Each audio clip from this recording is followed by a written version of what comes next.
Hi, I'm Andre Huey, and welcome to this special edition of Inside Politics. As we are doing our St. Martin edition, we are interviewing candidates in the upcoming election here in St. Martin, the snap election on August 19. I'm here with the leader of one of the newest parties in this snap election, the Soualiga Action Movement, Mr. Franklin Meyers. Mr. Meyers, welcome. Thank you for having me, Andre. Well, you are no stranger to politics. Absolutely. You've been around for years. You've been involved with the Democratic Party, with the UP. I guess my first question to you is why? Why no? You didn't contest the last election. Why come on? I was actually retired. I was actually right. So I'd actually come to the consensus. That I'm going to. I tried to convince myself that I did my part. I got in active politics when I was 26 years old. I didn't get elected right away, but so between 1994 and 2024, we're talking 30 years. So I was like, well, I've done my part.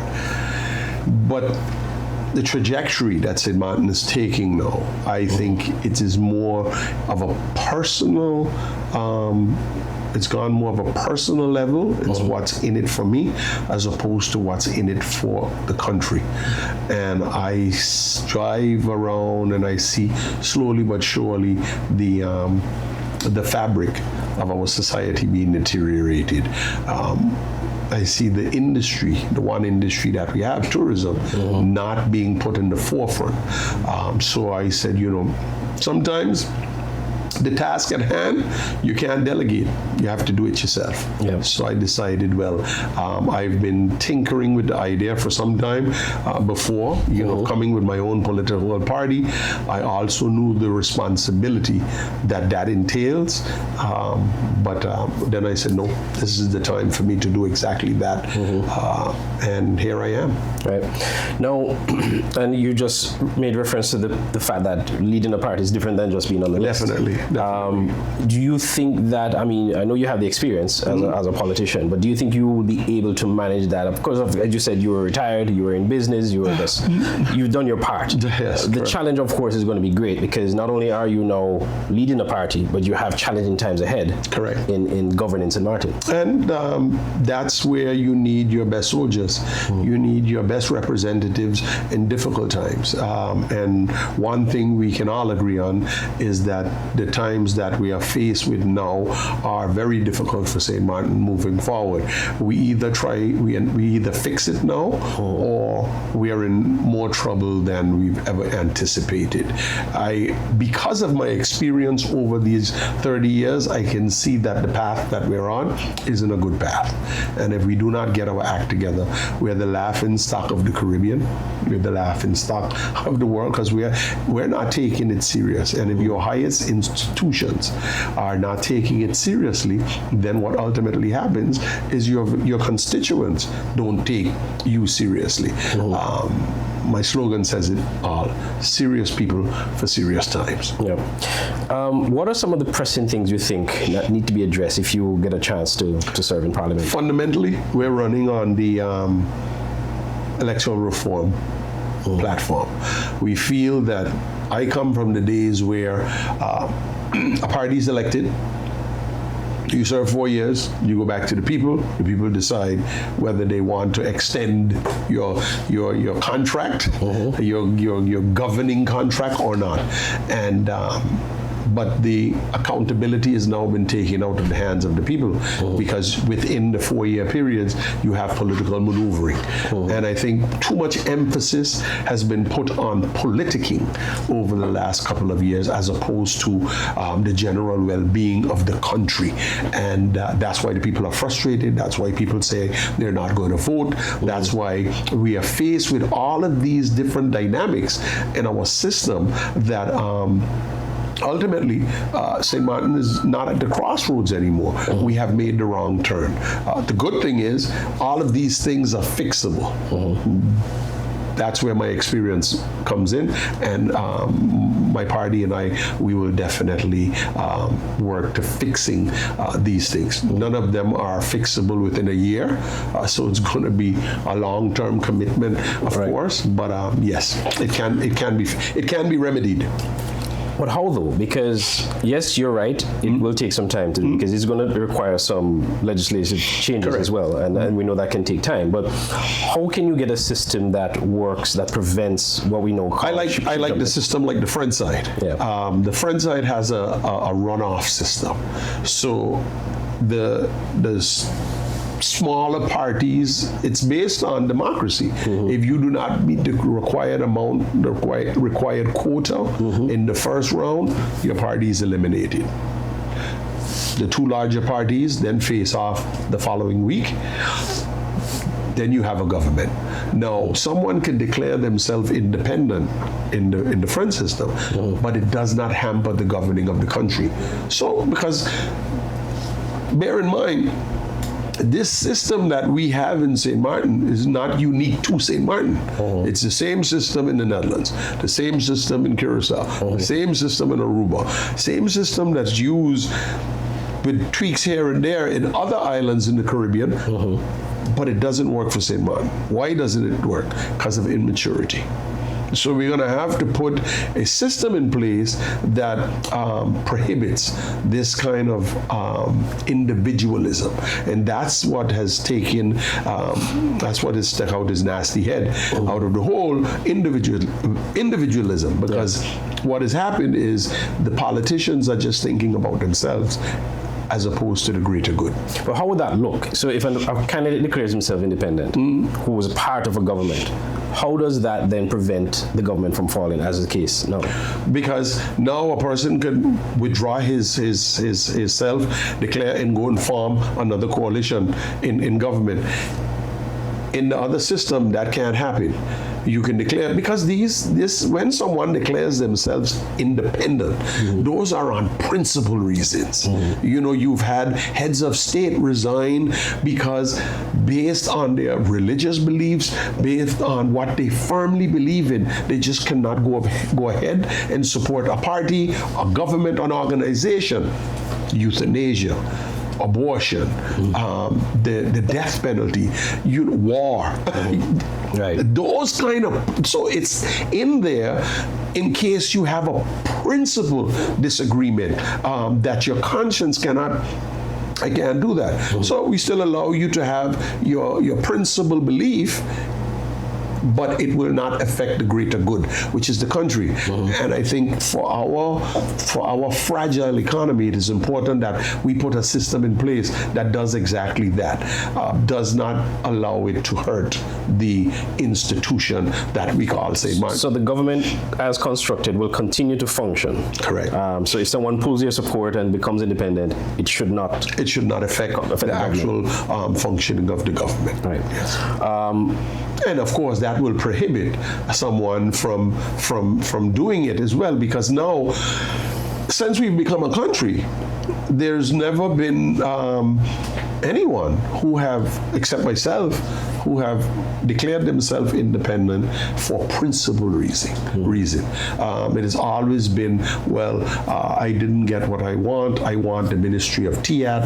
I want the Ministry of Justice. I want a ministry that absolutely, we can't continue on that trajectory, because if we do... Would not affect the construct of the government in terms of the numbers? And would that then prevent the government from functioning because you have a number that's less than what you were supposed to? No, because that whole process will be done in the lead up. That's why you'll have the runoff system. Right. So then, based on, we have right now 15 seats in Parliament. Of the 15 seats, there are 5 political parties that the National Alliance, the UP, the DP, the NOW, and the PFP that controls those 15 seats in one way or another. 2, 2, 2, 3, and 4 is the compilation of those numbers. But with a runoff system, you're only going to have 2 parties. They're only going to have 2 bigger parties. The 2 largest parties will then be in the Parliament. Right. And that's it.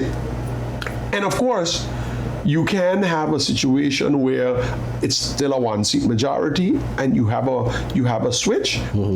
But again, let it be for a principal reason, but not where someone for personal reason is just saying, well, because when you campaign, right, no one campaigns in, and if I do not get what I want, right, then I am going to withdraw my support. If you campaign based on that platform and you're elected based on that platform, well then the people have given you the right to do it. But no one goes out and campaign and say, well, I want you to vote for me, and when you vote for me, if I do not get what I want, I'm going to declare myself. So there's a case of the two largest parties.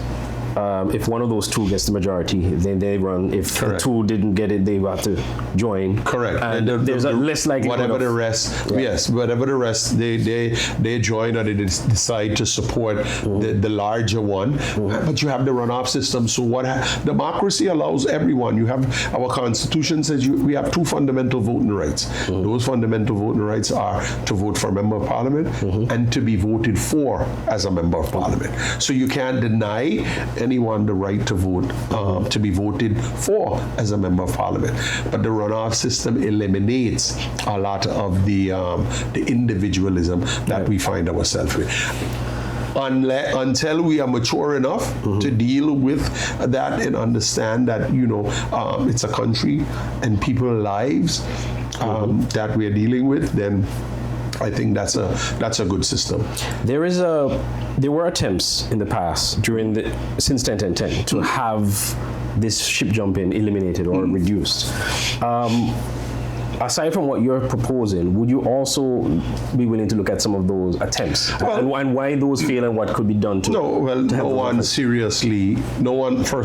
has ran on a platform for electoral reform. The SAM is the first to do it because we realize the seriousness of this. This is the foundation of our country. If the elected representatives are not taken seriously, then ultimately we're in trouble. So we're running on that platform.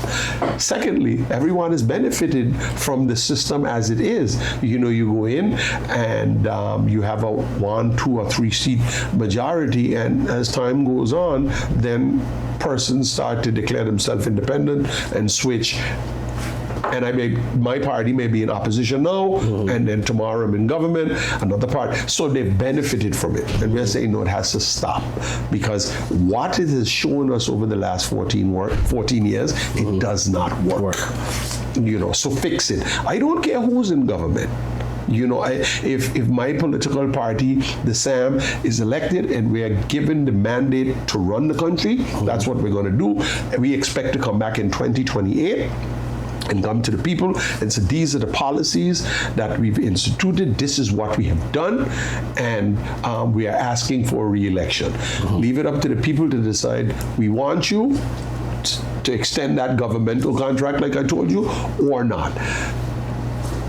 If the people decide it's another political party, well, give that political party as well the opportunity to do the same thing. The people are the power. The government are representatives of that power. What has happened now, the government act like they're the power. So there's no representation. As you talk, we're this on this issue of ship jumping because it's such a major problem. Yes. What assurances can you give the electorate that none of your candidates will jump ship if you are given an opportunity to form a coalition with another party?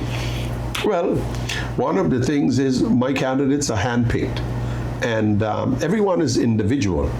But one of the things we've noticed, and the one thing you've noticed in St. Martin's political arena, that everyone who ship jumped and formed the government for selfish reasons have been punished by the electorate. So we've seen people, political careers destroyed because of that very reason, because the individualism, the greed is showing that I am in this for me and forget about the general well-being. Our philosophy is simple. If St. Martin does well, we all do well. So while I cannot unequivocally guarantee that a candidate on my list will not declare himself independent, I can say that if they do, it will be for a concrete reason, a principal reason. But it will not be for individualism, because in all of the discussion, I didn't put people on the list for for just to get votes. I think that's one of the mistakes that I've learned from. You put people on the list to get votes, and those people don't have any ties to the political party. But most importantly, which I told my candidates, your ties is not necessarily to this party. Your ties is to St. Martin.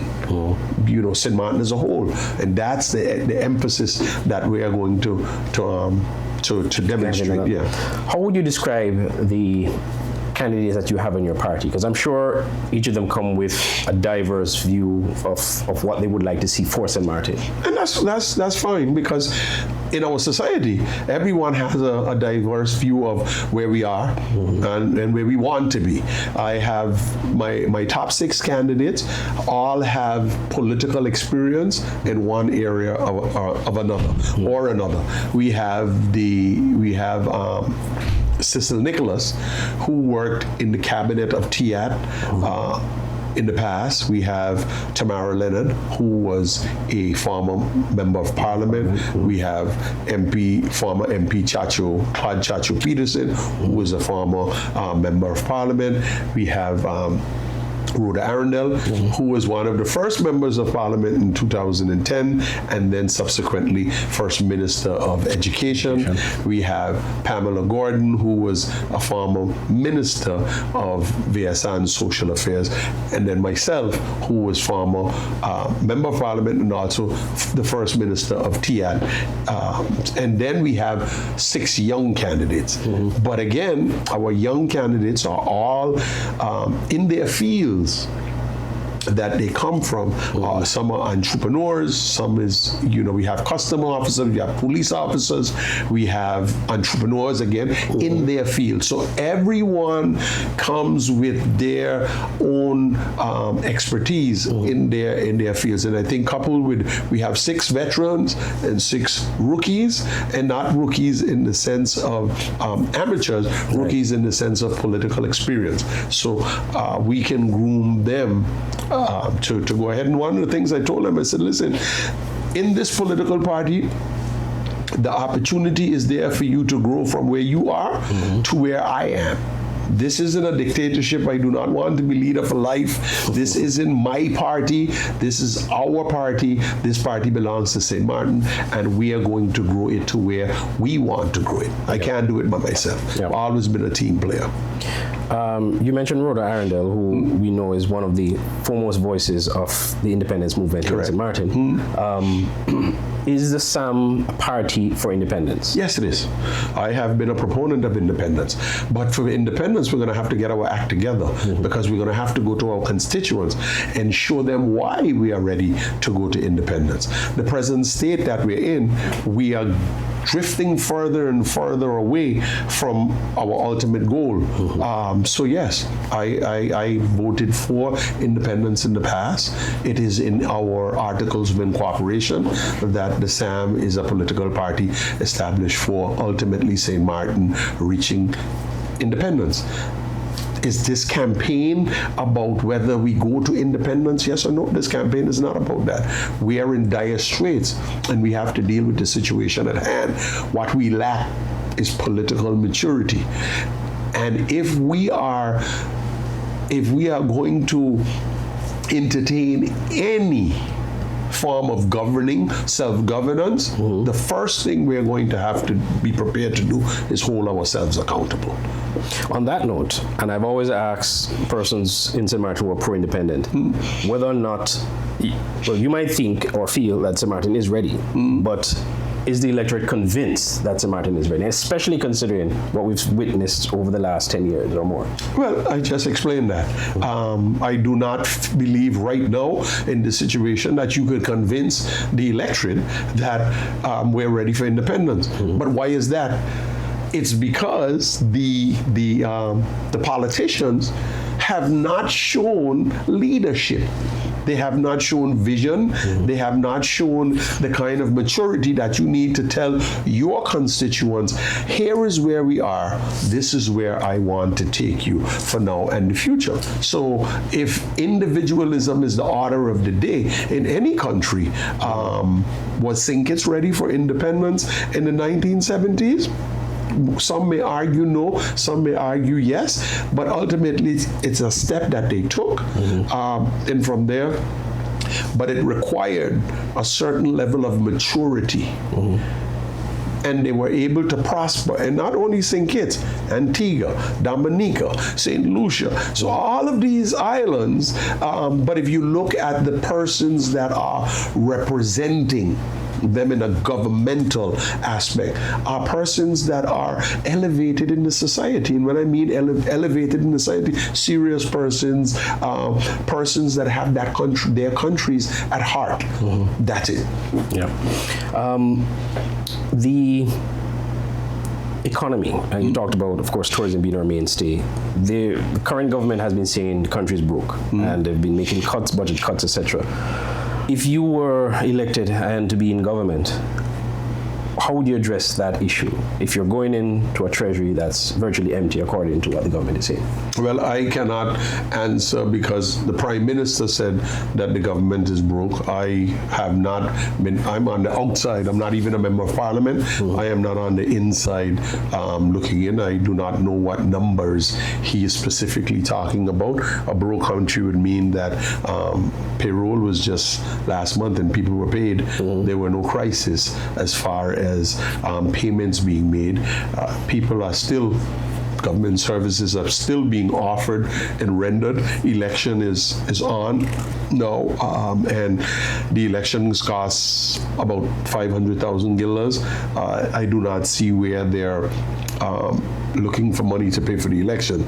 So broke, bankrupt, you're going to have to determine to me your definition of that. But having said that, there is a lot of ways in which we have to stop overspending. There is an organization that members of Parliament attend called Parlatino. We've been attending that since 2010.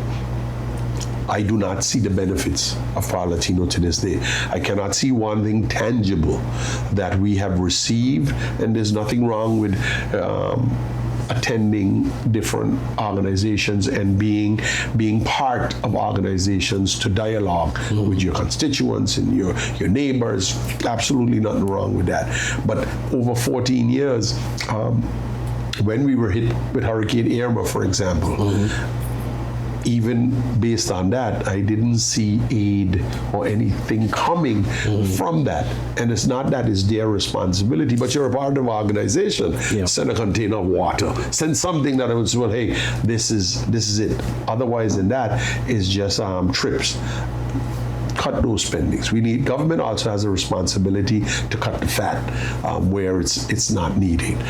And that is, there was a couple years ago, 2 years ago, the Parliament had 11 factions. And we were, and I say we because we are St. Martin, I wasn't in Parliament, but we were asking the kingdom, the Netherlands, for money, and there was IPCO, but all 11 factions went to IPCO.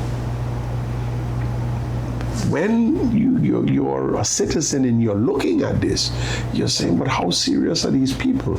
You know, something like that. I think the people of St. Martin would have appreciated it better if they had said, well, you know, we understand the financial crunch that we're in. We're going to do this meeting via Zoom.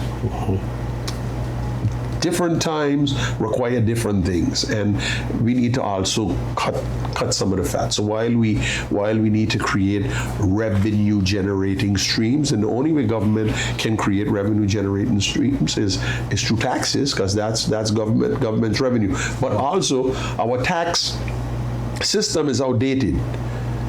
We pay 34.5% profit tax, the highest in this region. But if you reduce that, more people will contribute to it. Wage tax. If you give the population more spending power, they spend more. And if they spend more, then government makes more money. Yeah. So it's a cycle. Yeah. On the issue, and then I guess that allows us now to talk about tourism, because you did talk about tourism, that is an area that needs addressed. What are the issues you see in tourism? Because for years, before you answer that question, for years, we've been hearing tourism officials saying we're not budgeting enough for marketing. And again, we're seeing that situation continuing. And the budget has been cut once again. I don't think they put enough emphasis on tourism, and I think we have become complacent. We have become, okay, well, the tourist is going to come regardless. We don't have to market. We don't have to. Oh, we could barely market and it'll be fine. Go to the shows that you're a customer going to, and that'll be it. And then they continue to cut it and see how far we can cut it without it being a crisis. One of the deficits that we've had, and over the past 7 years, is the fact that our airport was damaged after Irma. Of course, we know the whole story of what happened there with the insurance companies, but that'll be online fully. So your airport, and I had met with a couple of hoteliers when I was member of parliament and asked, okay, when are you guys going to come online? And they were like, well, you know, our business is not cruise related. And the cruise industry is back up and running, but as long as the airport is not back up and running, we're not going to touch our hotel, because we're not going to open it, pay for a staff, and then the bridge to the world is not operating. So ultimately, now we're about to get online with the airport by November. It is scheduled to be open and in full swing. And hopefully then that will also bring some stimulation to our economy. So again, our tourism, it needs to market. So you were planning to increase the budget if you're in government? Definitely. It has to. I'm also planning to push for the St. Martin Tourism Authority, something that when I was minister, is the furthest we had gotten to establishing that organization, where you're taking the actual marketing of the country outside of the government. So they will get a budget every year, and they market the island as they see fit. Yeah. Lastly, and I guess you've said it all in terms of all the different things we spoke about, but if you had a chance now to look to the camera and speak to the St. Martin electorate as to why they should vote for the SAM, what would that be? And especially in light of the fact that they just came from an election in January and now that's more of the reason why you should vote for the SAM, because like me, like every citizen, you are tired of election after election after election. The people of St. Martin, we have a responsibility. We ask that you go out and vote. You go out and you vote for any candidate and you put them there. They represent you. When they're in office, they have a responsibility to ensure that your livelihood is taken care of, not individualism. If you are tired, if you are frustrated, if you're saying you're not going to vote, if you feel you have nothing in which to vote for, well, then the SAM political party, the Soualiga Action Movement, is the party for you, because we are tired and frustrated as well. But we decided to do something about it and get in the game so that we can ensure a brighter future for all here in St. Martin.